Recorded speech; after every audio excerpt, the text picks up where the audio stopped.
Buenas tardes, estimados. Mi nombre es Claudia Guerrero. Soy parte del equipo de negocios en Banco Promérica, República Dominicana. En nombre de nuestra entidad, damos la bienvenida a este webinar, el ABC de las finanzas personales. En el día de hoy me acompaña el señor Gianni Landolfi, vicepresidente senior de crédito y control de nuestro banco, quien posee un MBA en administración de empresas. Es especialista en riesgo de crédito, estructuración y reestructuración de créditos, análisis financiero, proyectos de inversión, planes de negocios y dirección general. Además, pueden utilizar el espacio de preguntas y respuestas o el chat para expresar sus dudas y comentarios, las que con gusto estaremos respondiendo al final de la sesión. Y con esto doy paso al señor Gianni Landolfi, esperando que esta actividad sea de mucho provecho para todos. Muchas gracias, Claudia, y buenas noches a todos. Muchas gracias por sacar este momento para compartir con nosotros. Y pues, bueno, para que hablemos de un tema tan interesante como las finanzas. Okay. Estamos para compartir con ustedes hoy temas de finanzas personales. Pero para poder hablar de finanzas, lo primero que tenemos que hacer es definir qué son las finanzas personales. Según Body y Merton, las finanzas estudian la manera en que los recursos escasos se asignan a través del tiempo. Los recursos escasos a través del tiempo. Para Farrell O.C. y Geoffrey Hird, el término finanzas se refiere a todas las actividades relacionadas con la obtención de dinero y su uso eficaz. Veamos que tenemos dos definiciones muy del libro, diferentes entre sí, pero que coinciden en algo, y es el uso eficaz de los recursos. Recursos escasos y cómo manejarlos de forma eficaz. Y pues bueno, también de forma un poco más romántica, frases cliché que pudiéramos escuchar o haber escuchado en el tiempo. Siempre hay cosecharás, y es que al final de cuentas tienes que utilizar bien tus recursos para poder generar más recursos a futuro. Se dice que el que no se arriesga no gana. Aquí digamos que el que no utiliza bien sus recursos financieros pues no generará mayores ingresos a futuro. Y si bien esta es una frase que seguramente todos escuchamos de nuestros padres, que nos decían, el dinero no crece en los árboles. Y efectivamente, el dinero no crece en los árboles. Tenemos que aprender a utilizarlo, a dar el mejor uso para que éste genere más dinero para nosotros. Los millennials y la generación X, ni hablemos todavía de los seniors que están más recientes, descubrieron por sí mismos el cómo se utiliza, cómo se manejan las finanzas, cómo se maneja el dinero. Y no optaron más que por seguir los consejos de sus padres al momento de aprender el uso del dinero. Lamentablemente en la escuela no nos enseñaron cómo se manejan las finanzas. Lamentablemente en nuestros estudios ya universitarios, salvo que nos hayamos ido por líneas de negocios, por líneas de finanzas, contabilidad, economía, pues no nos enseñaron mucho el cómo manejar la parte financiera. Y eso nos ha tocado aprenderlo en nuestro día a día. Y pues lo que queremos acompañar acá es no solo que aprendamos nuestras finanzas personales, sino que también le enseñemos a nuestros hijos desde pequeñitos el mejor manejo posible de las finanzas. Y cuando hablamos de finanzas, quizá no lo tomemos en un tema tan complejo y literal como puede sonar el término, en el manejo del dinero. Un dato según estudios de la Organización para la Cooperación y Desarrollo Económico encontró que 1 de cada 4 estudiantes son incapaces de tomar decisiones sencillas sobre el gasto cotidiano. Esto es importante que lo veamos, o sea, 1 de cada 4 estudiantes es incapaz de tomar decisiones sencillas sobre el gasto. Y viene sobre la base de lo mismo que ya comentaba. Y es el hecho de que no se nos enseñó en ese proceso de educación primaria, secundaria y ya probablemente formal, el cómo manejar el dinero. Y peor aún, si vemos el dato de que 1 de cada 10 estudiantes, solo 1 es capaz de comprender temas complejos sobre cómo el ingreso sobre la renta. O sea, recientemente vi una historia que compartían en las redes sociales que parecería graciosa, mientras que depende desde el punto de vista donde lo queramos ver, pudiera ser penosa o preocupante más bien. Y era un chico que recibía su primer cheque de salario junto con su familia. Y cuando emocionado abría su sobre y al ver el cheque, ver que no era el monto que esperaba, porque tenía una deducción de la renta y de todos los descuentos que se pueden generar. Y es que no estaba preparado para eso. Y su padre y su hermano reían de esa impresión y le preguntaban, y él, ¿pero qué pasa aquí? Entonces, justo eso, el nosotros conocer cómo generamos los ingresos, cuáles son los posibles descuentos y cómo vamos a manejar ese dinero que recibimos, es de suma importancia para una salud financiera. Ahora, para una adecuada salud financiera hay que empezar por algún lugar y hay que dar un primer paso. Y ese primer paso básicamente lo podemos recobrar o resumir en estos 5 puntos. El primero es ¿dónde estoy hoy? Es entender el hoy, mi hoy. ¿Dónde estoy?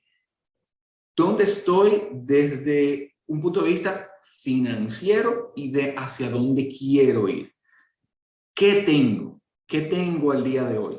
¿Qué tengo como ingreso y qué tengo como activos? ¿Qué tengo hoy? ¿Cuánto debo? Y ese cuánto debo no lo veamos solamente desde un punto de vista de deuda bancaria. Entendamos cuánto debo a toda la amplitud de eso. ¿Con qué cuento?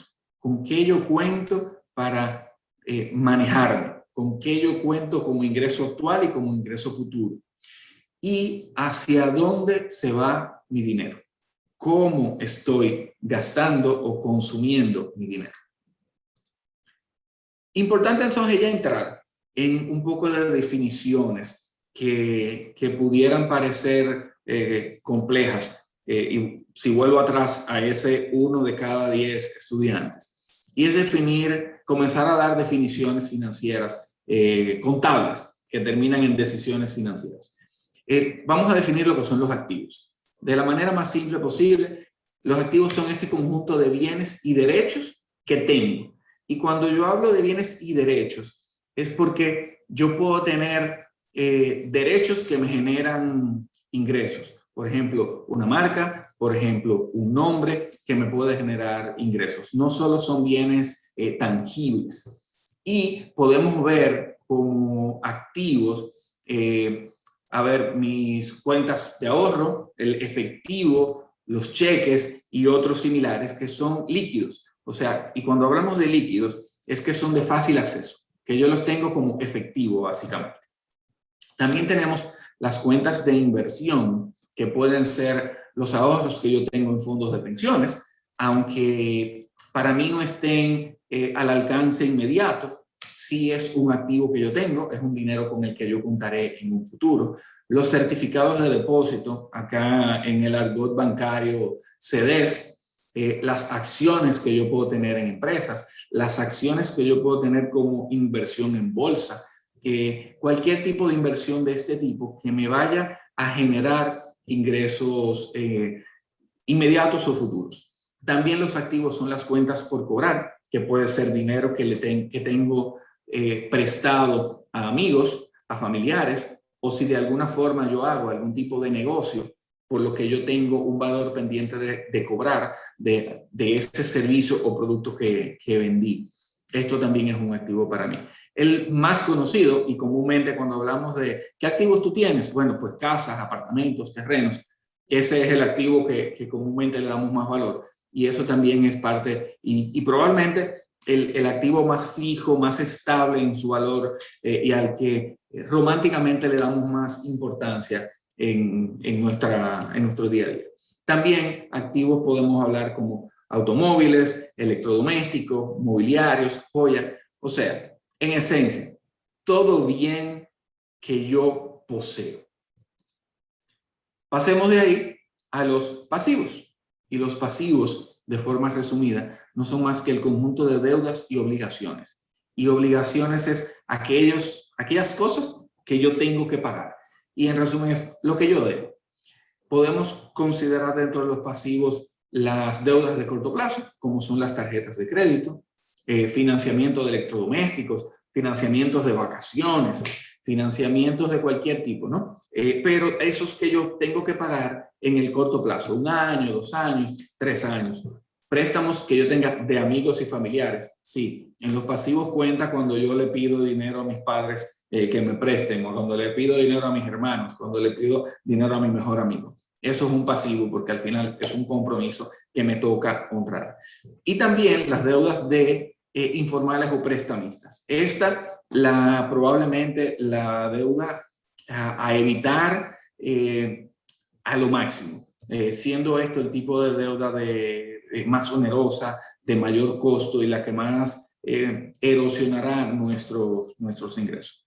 Y están entonces también las deudas a largo plazo, que típicamente son deudas para adquisición de hipotecas o deudas para adquisición de automóviles. Aquí pudiéramos integrar las deudas estudiantiles, que pueden caer en cualquiera de las dos categorías. A corto plazo si son estudios cortos, o a largo plazo cuando tomamos la decisión de financiar nuestros estudios profesionales, que pudiéramos entrar en deudas de 3, 4, 5 y más años. Hablemos entonces también de lo que es nuestro patrimonio. Típicamente, si comenzamos por la definición, puede ser muy confundido con los activos. El patrimonio no es más que el conjunto de bienes, derechos y obligaciones que tiene una persona o empresa. O sea, básicamente es yo tomar mis activos y restarle mis pasivos y obligaciones. Ese factor resultante es mi patrimonio. O sea, yo tengo que tomar el total de activos que tengo, le rebajo mis deudas y de allí tendré mi patrimonio. Es decir, digamos que yo tengo 1 millón de pesos como activo y eso lo compone que yo tengo un vehículo y que yo tengo unas computadoras, unas televisiones, los enseres de mi hogar, y eso me da 1 millón de pesos. Pero para yo comprar mi vehículo, yo tomo un préstamo y debo 500,000 pesos. Pues mi patrimonio es el 1 millón de pesos de activos menos mis 500,000 pesos de deuda. 500,000 pesos es mi patrimonio. Importante, el patrimonio de una persona no define su calificación de éxito en la vida. Su calificación de éxito en la vida lo definirá cómo utilice el dinero. Y ojo, también, nunca es tarde para dar ese primer paso. Y creo que algunos lo estaremos dando hoy. Veamos también cuál es la diferencia entre ingresos y egresos. Parecería básico, pero es de suma importancia. Ingresos, probablemente todos estemos claros. Es todo el dinero que yo recibo, que sería, pero recibo no por un préstamo, yo recibo porque genero ese dinero, ¿no? Entonces, ¿cuáles serían las procedencias de esos ingresos? El salario, honorarios profesionales, intereses de inversiones, dividendos por inversiones que tengan acciones, autoempleo, o sea, cuando yo genero ingresos porque yo soy mi propio jefe, porque yo ejecuto un trabajo directamente a terceros, que aquí pueden entrar comerciantes o similares. Cuando yo recibo rentas, y esas rentas las estaríamos recibiendo directamente por inversiones, principalmente inversiones inmobiliarias, o algún otro tipo de rentas que pudieran identificarse o cruzarse con lo que pueden ser que serían intereses, ¿no? La frecuencia de los ingresos depende de cuál es nuestra labor. Típicamente hablamos de ingresos semanales, quincenales o mensuales, pero aquí pudieran entrar una serie de combinaciones. El empleado normalmente ve sus ingresos de manera quincenal o semanal. Si nos vamos a rubros más como construcción, vemos ingresos semanales. Pero veamos que también hay profesiones, digamos la medicina. El médico, el doctor, puede tener o típicamente percibe ingresos en una combinación de estos, que pueden ser desde diarios, con la consulta diaria, hasta mensuales cuando va facturando sus consultas al seguro. Entonces, la frecuencia es varía mucho, pero es importante entenderla y manejarla. Veamos, por ejemplo, el sector inmobiliario. Un promotor inmobiliario, un vendedor inmobiliario, no tiene la regularidad de ingresos semanales, quincenales o mensuales, ya que depende de una actividad que puede darse ingresos mensuales, quincenales o cada 3 meses. Entonces, ¿qué es importante entender acá? ¿Cuál es mi tipo de ingreso? Es sumamente importante esto. ¿De dónde viene mi ingreso? Clave esto. Y la frecuencia con que yo recibo mi ingreso. ¿Por qué? Porque dependiendo de cómo yo combine mi tipo de ingreso y la frecuencia, entendería o debería definir mi estrategia de manejo de los fondos. Es muy sencillo, o relativamente sencillo, no digamos que es muy sencillo, manejar las finanzas cuando sabes que a los 15 y los 30, o los 10 y los 25, vas a recibir una cantidad que ya conoces de dinero. Entonces, puedes manejarte de 2 semanas en 2 semanas.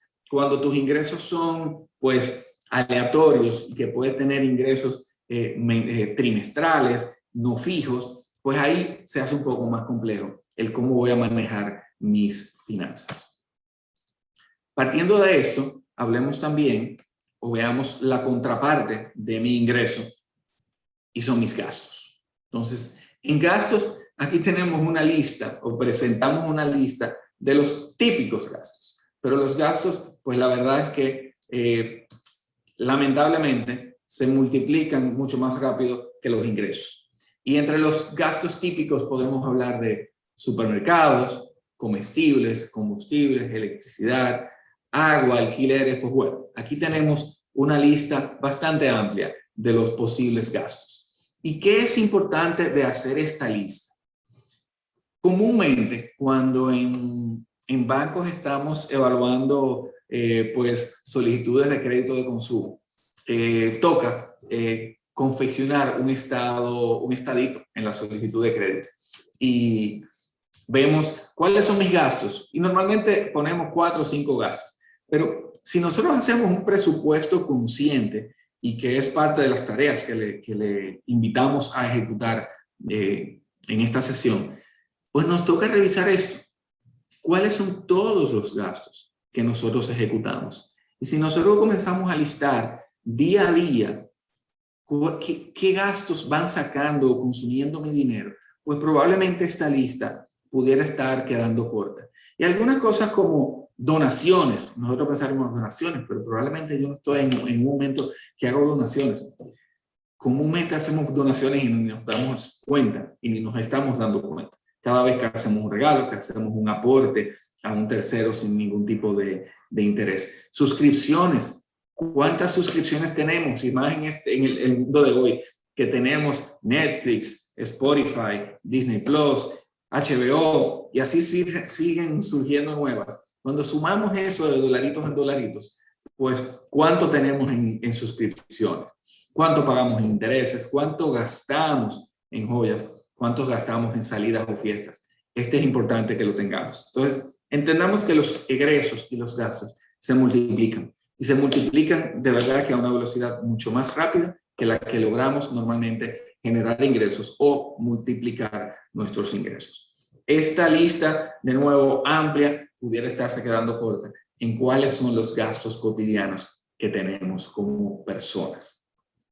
Entonces, acá es invitar a entender cuáles son esos gastos que tenemos. Partiendo de eso y haciendo un pequeño salto y cambio en la línea que estamos llevando de ingresos y gastos, es importante que hagamos este espacito aparte y que hablemos de el crédito. Porque si bien, fíjense que cuando hablábamos del gasto, hablábamos de los intereses, hablábamos también no solo de intereses, digamos que hablamos de intereses, hablamos del automóvil, el automóvil cuánto pagamos en la cuota, cuánto pagamos en el mantenimiento. Entonces, también tenemos que hablar de el crédito. ¿Y qué es el crédito? El crédito al final no es más que confiar un valor a una persona con el objetivo de recuperarlo en una fecha determinada y de la manera acordada. Y al crédito démosle que tenemos 2 personas, el que está prestando el dinero y el que lo está tomando prestado. Entonces, aquí es una relación de confianza. El que presta el dinero confía en que el cliente o el acreedor terminará pagando en una fecha determinada de la forma acordada. Es importante entender el concepto de ambas vías. Y podemos hablar del crédito bancario, ya que desde mi óptica hoy le estoy hablando desde una entidad financiera y queremos enfocarnos en el sentido del crédito bancario. No es más que la colocación de recursos a una persona física, en el caso que hablamos hoy, en el presente sin recibir un pago inmediato, bajo la promesa de que será restituido en un futuro en las condiciones establecidas. Importante esta parte de en las condiciones establecidas. Cuando la entidad facilita dinero o cuando un tercero facilita un dinero, espera recuperarlo en la forma que se acordó, no en una forma diferente. Cuando hablamos de la forma que se acordó, básicamente es en los plazos, en las cuotas y en las cantidades acordadas al momento de entregar el dinero. ¿Cuál es la importancia del crédito? El crédito transfiere poder de compra. Cuando decimos transfiere poder de compra, es que te pone o pone a la persona en capacidad de ejecutar un gasto, que este pudiera ser la compra, el pago de un bien o servicio, o esa adquisición de un bien o la materialización de una serie de proyectos que la persona puede tener sin tener los recursos. Entonces, al transferir el poder de compra es porque yo o la entidad financiera o el prestatario está transfiriendo ese dinero dándole poder de compra a ese tercero o a nosotros como personas. Apoya los proyectos proveyéndoles de liquidez. Como proyecto de vida yo tengo que me quiero ir de vacaciones, le proveo la liquidez para esas vacaciones. Como proyecto de vida yo tengo construir una casa o comprar ese solar para tener mi segunda vivienda o tener esa finquita. El crédito provee de liquidez para poder ejecutar ese proyecto. También ayuda a cumplir metas y deseos, así como los anteriores. Tener mi casa, tener mis estudios, poder tener mi primer carro, poder tener esas vacaciones familiares. Y también cubre necesidades en momentos urgentes, porque se nos presentan emergencias y ocasionalmente no tenemos ese ahorro para poder atenderlas, con lo que el crédito apoya y provee liquidez para atender esas necesidades que surgen probablemente de imprevistos. Veamos un poquito de lo que son los tipos de crédito, de nuevo, enfocado un poco en la definición que nos provee la regulación, o que desde el punto de vista de un banco, tenemos tres tipos de crédito. Tenemos los préstamos de consumo, que son donde estaríamos haciendo, sería una de las dos aristas donde estaremos haciendo enfoque hoy, y los préstamos de consumo tienen en esencia, digamos que, tres subdivisiones. Las tarjetas de crédito, que son muy bien conocidas por todos y que es un producto sobre el que hablaremos un poquito más adelante. Puede ser visto como un medio de pago o como una facilidad de crédito. Las tarjetas entran regulatoriamente dentro de la definición de préstamos de consumo. Están los préstamos también personales, de vehículos o estudiantiles, caen en esta categoría de préstamos de consumo. Y el crédito diferido, muy conocido, también cae dentro de la categoría de préstamos de consumo, aunque muchas veces se puede haber vinculado de alguna forma a las tarjetas de crédito. Los otros tipos de préstamos son los préstamos hipotecarios o de la vivienda. Y es importante diferenciar más a un concepto que tenemos creado en el tiempo, un préstamo de consumo con una garantía hipotecaria no es un préstamo hipotecario, es un préstamo de consumo con garantía hipotecaria. El préstamo hipotecario para la vivienda tiene que cumplir con una de tres características, que sea para la adquisición, remodelación o construcción de una vivienda. Si no cumple con una de estas tres, pues no es un préstamo hipotecario para la vivienda. Y el préstamo hipotecario para la vivienda solo puede ser para el uso personal, no para construir una vivienda para yo venderla más adelante. No es con una razón comercial, ni puede ser tomado por una empresa. Si es tomado por una empresa o es con un fin de sacar un provecho económico, entonces caería dentro de la categoría de préstamos comerciales. Y ojo, los préstamos comerciales también pueden ser a título personal, porque yo puedo tomar créditos en una entidad financiera con el fin de hacer negocio. Y ese es un préstamo que tiene que categorizarse como un préstamo comercial, aunque lo esté tomando yo como una persona física. Entonces, surge una buena pregunta que nos hacemos muchas veces o que probablemente se hagan después o durante este conversatorio que tengo con ustedes.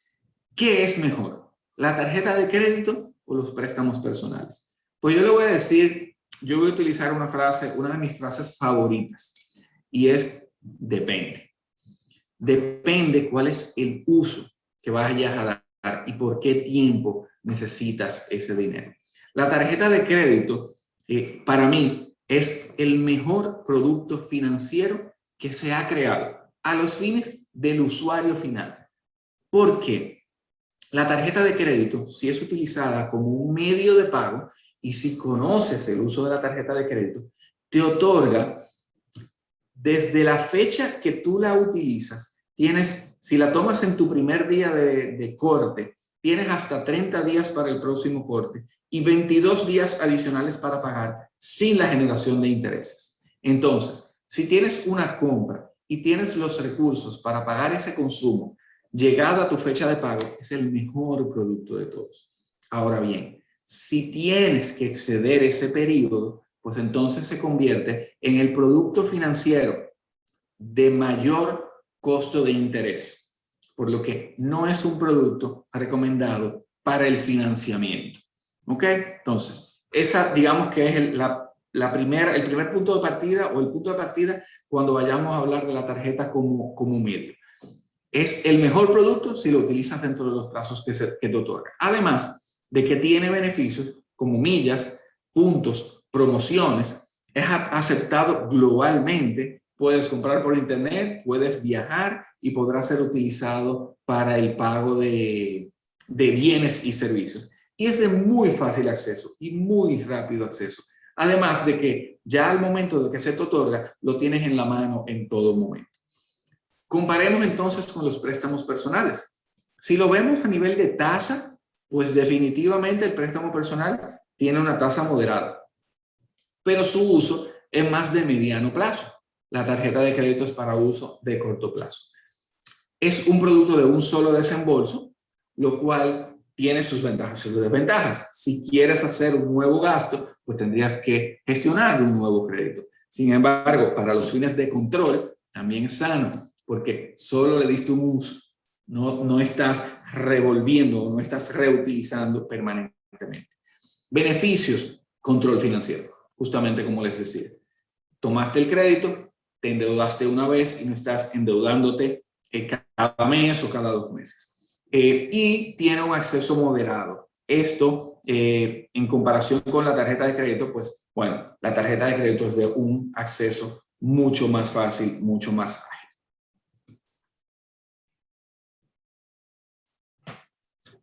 Antes de adquirir un préstamo, al momento de que consideras tomar un préstamo, lo primero es analiza si no tienes otra alternativa.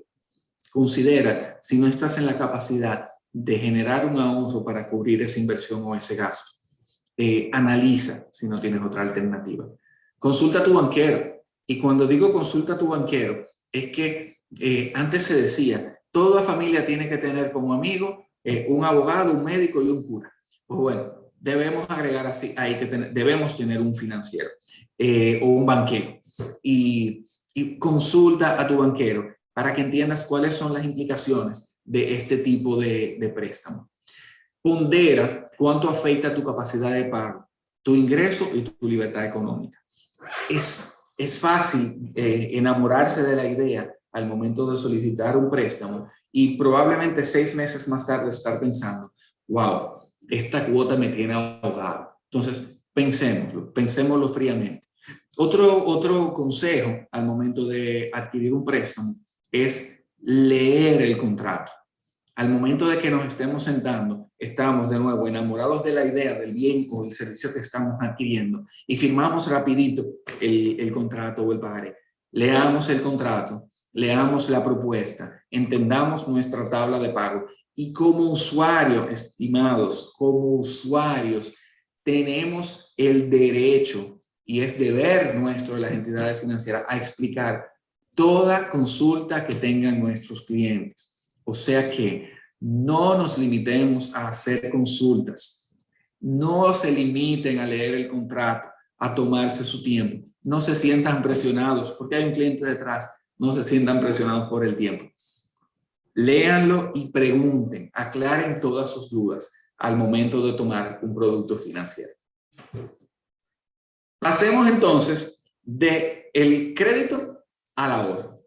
¿Qué es el ahorro? El ahorro es la acción de separar una parte de los ingresos que obtiene una persona o empresa con el fin de guardarlo para un uso futuro, ya sea para algún gasto previsto o imprevisto, de emergencia económica o una posible inversión. ¿Para qué ahorramos? Ahí sí le podemos dar un montón de respuestas, ¿no? Pero pensemos en algunos de los tipos de ahorros. El primero son los fondos de emergencia. Este es un ahorro que hoy día y después de un año de que inició todo este proceso de COVID-19 en nuestra vida directa, muchas personas conocen más sobre el fondo de emergencia que lo que conocían antes. Y ese fondo de emergencia es un ahorro que debemos procurar llevar y alcanzar que nos cubra al menos 3 meses de nuestros ingresos, pero idealmente 6 meses de nuestro salario. Es probablemente fácil decirlo, pero estoy seguro que muchas familias hoy día le dan mucho más importancia a este concepto después de lo que se ha vivido no solo en nuestro país durante el último año. Y tenemos que planificarnos a generar esto. Ese fondo de emergencia viene a cubrir cualquier incapacidad que nos lleve a no poder laborar. Y eso puede ser por una decisión propia o por una decisión de un tercero que esté ajeno a nosotros. Pero esto nos da una tranquilidad de estabilidad económica y emocional y de nuestras familias. Este fondo de emergencia tenemos que mentalizarnos y prepararnos que es justamente esto. Y no es un fondito que vamos a estar poniendo ahí, un clavo para cuando a mí se me presente, irme de fin de semana y yo tenía eso ahorrado. No. Este fondo de emergencia debe ser muy bien resguardado y muy bien separado para fines de, como lo dice el mismo, emergencias. El ahorro regular es simplemente ese ahorro que sí nosotros pudiéramos utilizar como un fondo que vamos llevando allí para cualquier antojo que se nos presente. De repente es algo que queremos ir guardando para, bueno, puede ser para cuando vengan las madres, para cuando venga un cumpleaños, para cuando se presente algo que nosotros queremos realizar, ¿no? Cuenta de ahorro para los hijos. Típicamente en República Dominicana no tenemos tan arraigado esto. En países como Estados Unidos, las parejas desde que tienen un hijo y está pequeñito, comienzan a generar el ahorro para la universidad. Es tan costosa la universidad en países como Estados Unidos que desde que nace, o probablemente desde el embarazo, ya comienzan a abrir esa cuenta de inversión para el ahorro. Entonces, también es sano el comenzar a generar ese ahorro para los hijos. Y también con los hijos, para irles enseñando el ahorro, porque es algo que se aprende, ¿no? Cuenta de ahorro médico, que es para posibles gastos médicos, y el ahorro para diversión. Si quiero hacer un viaje de familia, pues yo tengo 2 opciones. Puedo ahorrar y puedo tomar un préstamo.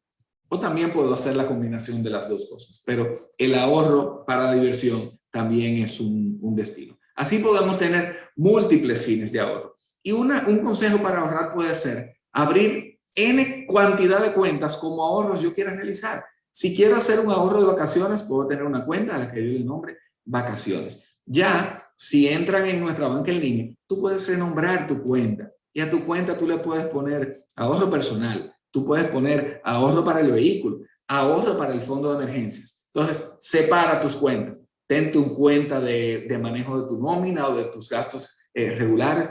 Ten tu cuenta de ahorro para fines escolares. Separa tus cuentas para mejor manejo. Aquí, y un poco para ir concluyendo y no tenerlos mucho más tiempo aquí, pues espero no aburrirles, ¿no? Hablemos de 10 consejos financieros. El primero es el que estamos comenzando probablemente hoy. Edúcate. Aprende el valor del dinero y las finanzas personales. En el mundo de hoy tenemos una serie de ventajas que no tuvo el mundo nunca antes, y es la disponibilidad de información.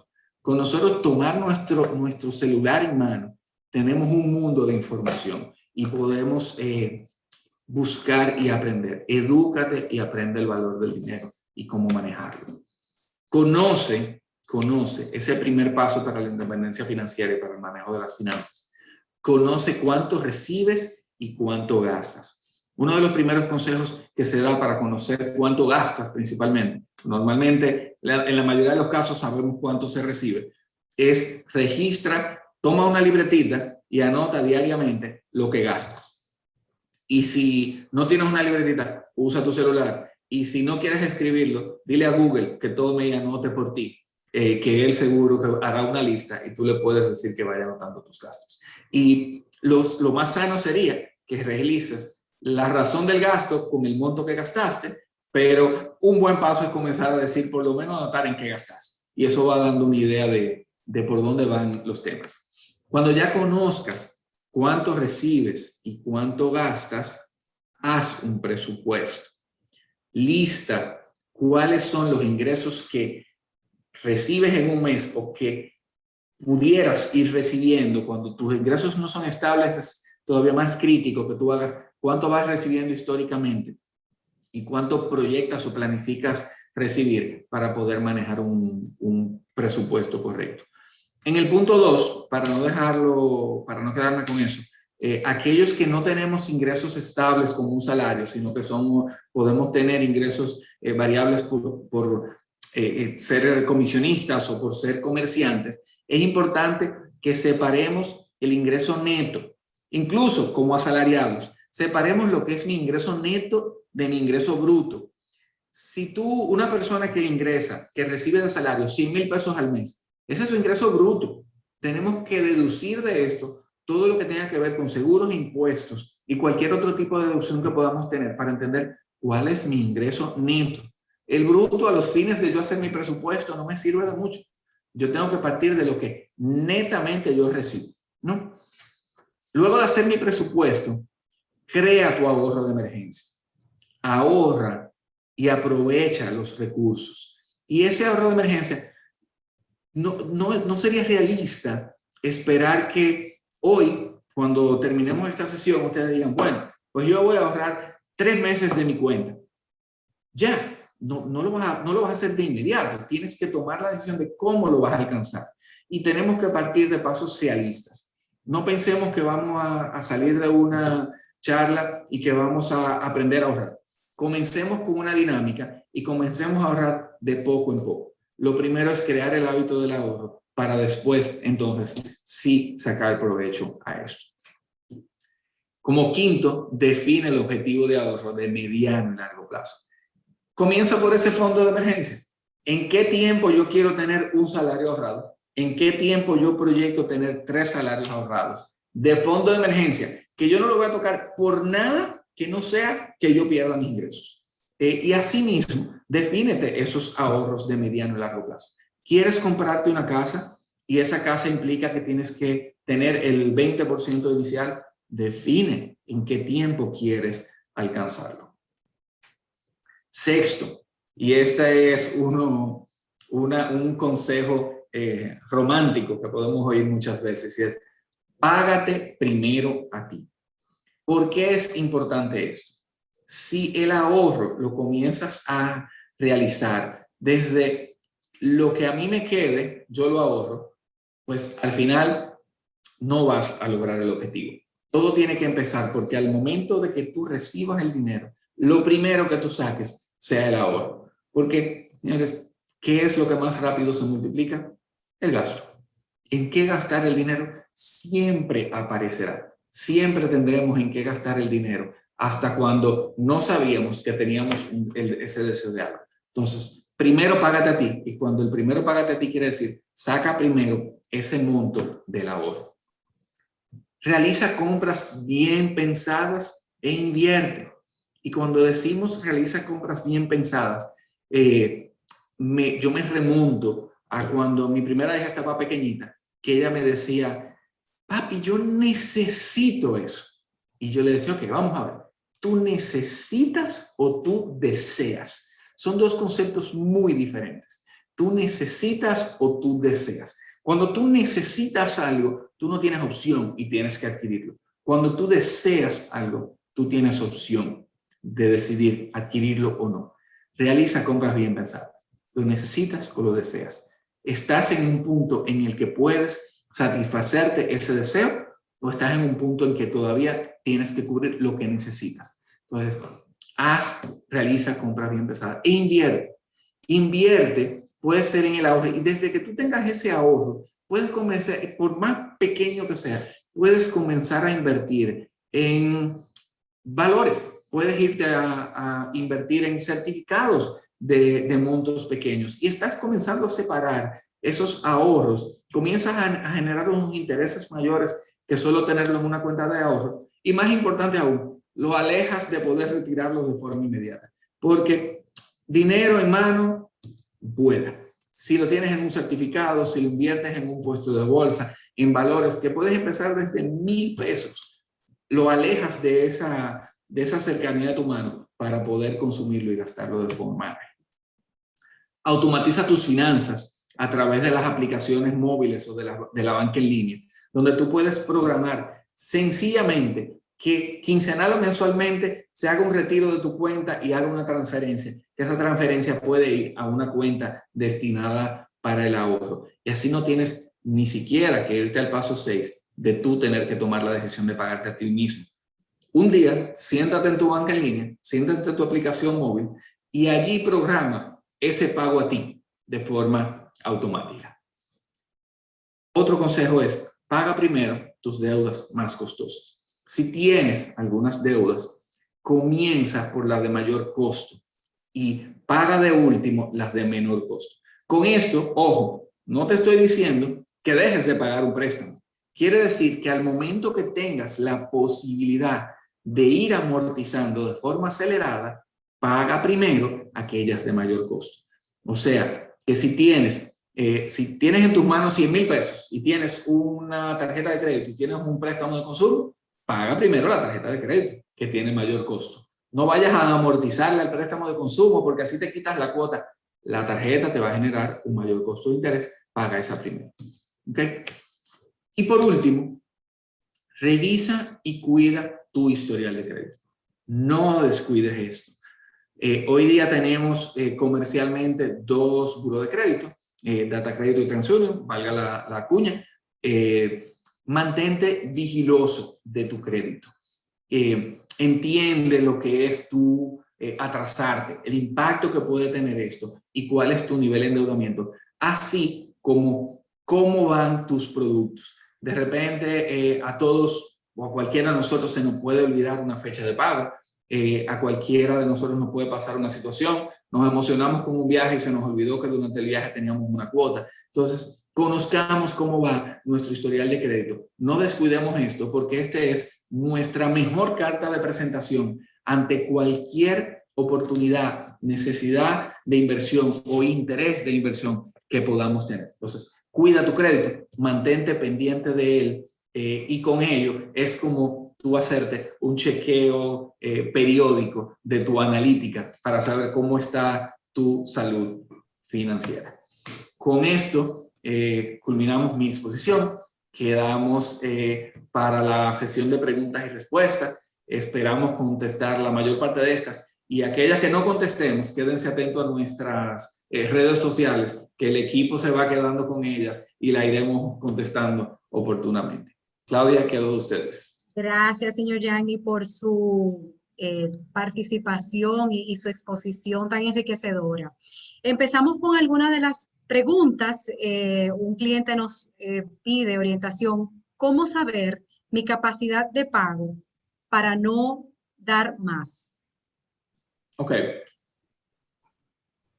Mira, la verdad que tenemos que partir primero de algo. Cada entidad financiera tiene su librito y estima la capacidad de pago de una forma diferente y cada entidad acepta sus niveles de riesgos particulares. Pero hay reglas, digamos que universales, que aplican al momento de una decisión de crédito. Y comienza, y parte de allí lo que debería ser tu endeudamiento. Típicamente, una persona no debe endeudarse financieramente, y cuando digo endeudarse financieramente es la cuota que tenga que pagar mensualmente, más allá del 50% de sus ingresos. Pero es importante que ese 50% de tus ingresos, tú mismo lo analices antes de tomar el endeudamiento. Y es decir, sentarse, esa es como la regla. No tomes deudas más allá del 50% de tus ingresos. Pero siéntate, toma una hoja de papel, haz tu presupuesto y calcula si puedes endeudarte en el 50%. Recordemos que siempre que hagamos un presupuesto, tenemos que dejar para imprevistos. La batería del carro se daña sin avisar. En el mantenimiento a veces se nos olvida que a veces hay que cambiar la banda de los frenos y eso da unos golpecitos no planificados. Entonces, cuando hagamos nuestro presupuesto, deja imprevistos y yo te digo, hasta el 50% de tus ingresos, pero no conozco tus gastos. Entonces, analiza tu presupuesto y dentro de eso debes partir de que el banco típicamente no te prestaría más allá. Dentro de ese 50 se pueden abrir otros abanicos, por ejemplo, de que típicamente una entidad financiera no asume para un préstamo hipotecario una cuota mayor al 30 o 35% de tus ingresos. Para hablar en números redondos, si ganaras 10,000 pesos, para utilizar una unidad, no deberías pagar de vivienda más de 3,000, 3,500 pesos. ¿Ok? Y tu endeudamiento total no debería ser más de 5,000. Siguiendo en esa línea, tenemos otra inquietud. ¿Qué es más factible para una persona que adquiera una segunda vivienda? ¿Un préstamo personal o un préstamo hipotecario? No, definitivamente, si estás adquiriendo una segunda vivienda, un préstamo hipotecario. ¿Por qué? El préstamo hipotecario para la vivienda tiene plazos diferentes. Pues un préstamo hipotecario para la vivienda puede adquirirse en alguna entidad financiera, creo que hasta 40 años, lo cual, si me preguntas si lo recomiendo, te diré que no. Pero en unos plazos normales puedes financiar una vivienda hasta 20 años. El préstamo de consumo típicamente no excede los 5 años, como máximo en excepciones hasta 7 años. Entonces, sí, el préstamo hipotecario para la vivienda es el concepto. Una nota ahí, una persona física, según nuestra regulación en República Dominicana, no debe tener o no puede tener más de 2 préstamos hipotecarios para la vivienda. Si quiere adquirir más de allá, un tercero, se categorizaría como un crédito comercial. Digamos que la regulación nos permite violar una regla de la física de que una persona puede ocupar más de 2 lugares a la vez, pero no más de 2. Si ya más de 2, sería comercial. Ok. Siguiendo en esa línea, ¿está bien tomar préstamos personales para saldar tarjetas si estoy financiando todos los meses? Mira, esa es la respuesta inmediata es sí. Pero voy a agregar la palabra que le dije que es una de mis palabras favoritas. Depende. ¿Y de qué depende? De que si haces eso, tienes que controlarte. Tienes que tomar disciplina. Y lo ideal es hacer algo que uno típicamente le llama recorta las tarjetas. Coge una tijera y córtala. ¿Por qué?